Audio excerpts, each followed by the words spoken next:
ሸንኮሬ ዳሪ ዳሪ ሸንኮሬ ኳይ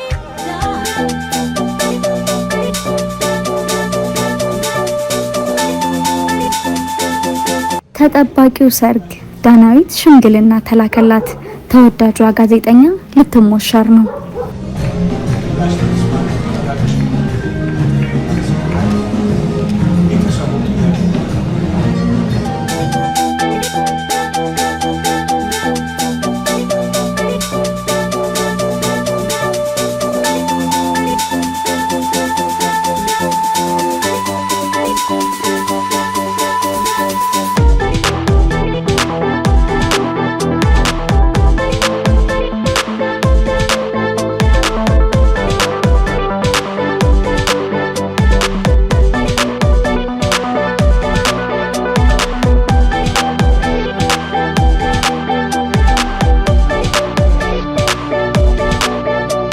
ተጠባቂው ሰርግ ዳናዊት ሽምግልና ተላከላት።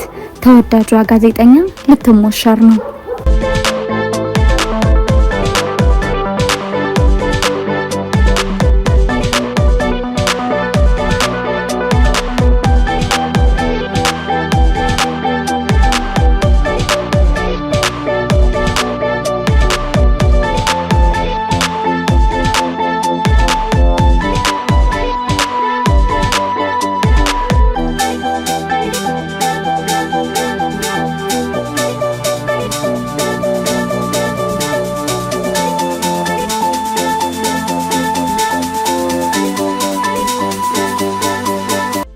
እጅግ አነጋጋሪ የሆነው አርቲስቶች መሃል ዳናዊት መክብብ አንዷ ናት። ምንም እንኳን ብዙ ኢንተርቪዎች ላይ መቅረብ ባትፈልግም ሁላችንም ስለ ዳናዊት ብዙ ሰምተን ይሆናል። ነገር ግን በዛሬው ቪዲዮአችን ስለ ዳናዊት መክብብ ብዙ ያልተሰሙ ነገሮችን እንዳስሳለን። ስለ ስራዎቿ፣ ስለምትኖረው ቅንጡ ህይወት፣ ስለምታዘወትረው ወጣ ያለ ያለባበስ ስታይል እንዲሁም ምን ያህል ሀብት ልታካብት የቻለችበትን ሚስጥርና በአንድ ወቅት ከስራዋ እስከ መባረር ሊያደርሳት ስለነበረው ከባድ ቅሌትና ዳናዊት መክብብ በትግራይ ክልል አዲግራት ከተማ በ1986 ዓ.ም ተወልዳ አዲስ አበባ ሳሪስ እድገቷን ያደረገች ሲሆን ለቤተሰቧ ሁለተኛ ልጅ ናት። ዳናዊት እንደ ማንኛውም ኢትዮጵያዊ ልጅ ያደገች ሲሆን ስለ ልጅነቷ ስትናገር ብዙ ሰው በጣም ቀበጥ እንደሆንኩና የተሞላቀቀ ያስተዳደግ የነበረኝ ይመስላል። እውነታው ግን በተቃራኒው እንደ ማንኛውም ልጅ እየተቀጣው ነው ያደግኩት ትለናለች። በተለይ አባቴ ኃይለኛና በጣም ቁጡ ነበር ስትል ትደመጣለች። ዳናዊት በአፍላ እድሜዋ ስላሳለፈችው የሃይስኩል ላይፍ ስታስታውስ ደግሞ በጣም አስቸጋሪና በጥባጭ ከሚባሉ ተማሪዎች ተርታ እንደምትመደብ ትናገራለች።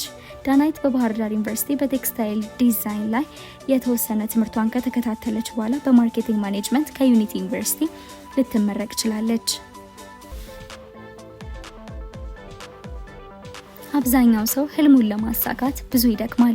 ከህልሙ ጋር እንዲገናኝ በብዙ ውጣ ወረዶች ውስጥ ያልፋል። ብዙ ደግሞ ከህልሙ ጋር ሳይገናኝ የሚቀርም ይኖራል። ሌላኛው ደግሞ ባላሰበበት የህይወት አጋጣሚ ከህልሙው ጋር ይገናኛል። የዳናዊት መክብብ መንገድ ይህንን ይመስላል። ዳናዊት በጭራሽ ቴሌቪዥን ላይ ቀርቤ ዝነኛ ሆናለሁ የሚል ህልምም ፍላጎቱም አልነበረኝም። እንዴት ወደ ዝነኝነት ዓለም እንደመጣች እንንገራችሁ። የቃና ቴሌቪዥን ማኔጅመንት ዳይሬክተር የሆነው ናዝራዊ ገብረስላሴ በአጋጣሚ ዳናዊትን ኢንስታግራም ላይ ያያታል። በጊዜው ዳናዊት እንዳሁኑ ከ1 ሚሊዮን በላይ ተከታይ አልነበራትም። ይልቁንም 4000 ተከታዮች ብቻ ነበሯት። በወቅቱ ቃና ቴሌቪዥን ስርጭቱን ሊጀምር በዝግጅት ላይ ነበር። ለጣቢያው የምትሆን ሆስት በማፈላለግ ላይ የነበሩት እነ ናዝራዊ መታ እንድትሞክር ይፈልጉና የሚያውቃትን ሰው ያጠያይቃሉ። ዳናዊት ህልሟም ፍላጎቷም አልነበረም። ዝም ብዬ ሄጄ ልምጣ በሚል ሄዳ የመጀመሪያ ኢንተርቪዋን ብታደርግም ተመልሳ ግን መሄድ አልፈለገችም።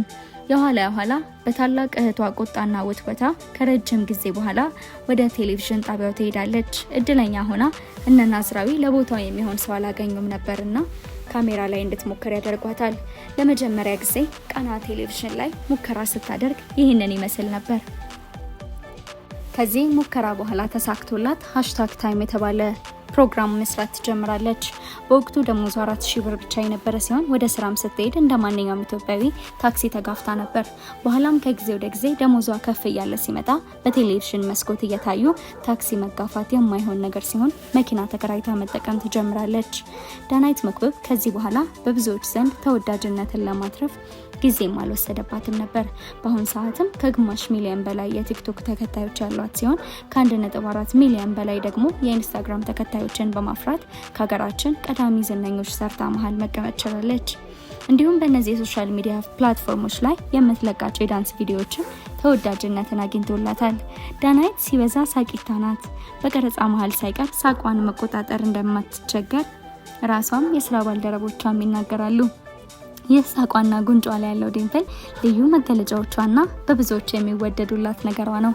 ዳናይት መክብብ ከዝነኝነቱ በተጨማሪ ብዙ ሀብት ልታካብት ትችላለች።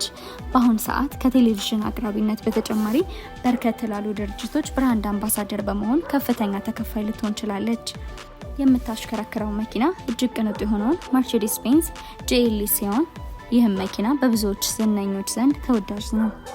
ለምሳሌ ዴቪድ ቢካም፣ ኔይማር ጁኒየር፣ ሪሃና እና ክሪስ ብራውን እንዲሁም ደግሞ ኪም ካርዳሽያንን ጨምሮ በርካታ ዝነኞች ይህንን መኪና በተለያየ ጊዜ ሲያሽከረክሩት ታይተዋል። አሁን ባለው የመኪና ገበያ በትንሹ ከ20 ሚሊዮን የኢትዮጵያ ብር በላይ ያወጣል ተብሎ ይገመታል። ዳናይት መክብብ እጅግ ውብና የተንጣለለ መኖሪያ ቤት እንዳላት በቅርቡ በአንድ የሀገራችን የቴሌቪዥን ጣቢያ ላይ መታየቱ ይታወሳል። በቅርቡ ከ8 ዓመታት አይረሴ ጊዜያት በኋላ ዳናይት ከቃና ቴሌቪዥን ጋር እንደምትለያይ ያሳውቃለች። #ታይም የተሰኘው ፕሮግራሟ በብዙዎች ዘንድ ተወዳጅነትን ያገኘ ቢሆንም ከመጪው ዓመት በኋላ ግን #ታይም እና ዳናይት መክብብ አብረው እንደማይቀጥሉ ታውቋል። #ታይም ያለ ዳናይት ምን ይመስላል የሚለውን አብረን የምናየው ይሆናል። ዳናይት ከስራ መልቀቅ ስለፈለገችበት ምክንያት ስትናገር ከክፍያ ጋር የተገናኘ እንዳልሆነና በግል ምክንያቷ ውሳኔ ላይ እንደደረሰች ብትናገርም አንዳንድ የቅርብ ሰዎች ግን ከቃና ቴሌቪዥን ጋር ያለ መስማማቶች ሳይፈጠሩ አይቀሩም ሲሉ ተደምጠዋል። ዳናይት አክላም ከዚህ በኋላ የማንኛውም የቴሌቪዥን ጣቢያ ሰራተኛ ሆና እንደማትመለስ ይፋ አድርጋለች። በመጨረሻም ከ4 ዓመታት በፊት ዳናይት ከስራ ሊያስባረራት ስለነበረውና ከህዝብ ዘንድ ቁጣን አስነስቶባት ስለነበረው ቅሌት እንንገራችሁ። ወቅቱ በኮሮና ቫይረስ ምክንያት የምሽት ክለቦች ዝግ የነበሩበት ጊዜ ነበርና ዳናይት እንደለመደችው ወደ ምሽት ክለቦች ወጥታ እንዳትዝናና ስላደረጋት ቤት ውስጥ ከጓደኞቿ ጋር በመሆን ከልክ ያለፈ መዝናናት ውስጥ ሆናና ሰክራ እንዲሁም ሺሻ እያጨሱ ራሳቸውንና ያሉበትን ሁኔታ ባልተገነዘቡበት ሁኔታ ላይቭ ገብተው ሲዘባርቁ የሚያሳይ ቪዲዮ ይፋ በመውጣቱ ነበር። ይህ ክስተት ዳናይትን ከመጠን ያለፈ ድብርት ውስጥ ከቷትም ያለፈ ጉዳይ ነበር። ይህ አጋጣሚ ከወዳጆቿ ጋር ያቃቃራትና ከስራ ልትባረርበት የነበረበት አጋጣሚ ነበር። በኋላም ግን ዳናይት ያ ክስተት አስተምሯት እንዳለፈና ቤተሰቦቿን በዚህ ምክንያት ስማቸው በመጥፋቱ እንዳዘነች ተናግራለች።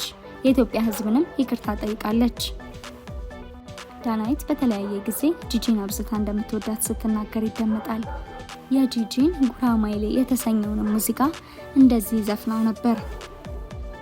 ውድ የቻናላችን ቤተሰቦች ስለተከታተላችሁን ከልብ እያመሰገንን ቪዲዮዎቻችን እንደተመቻችሁ ተስፋ እናደርጋለን። በቀጣይ በሌሎች መረጃዎች እስከምንገናኝ ድረስ ሰላም ቆዩ።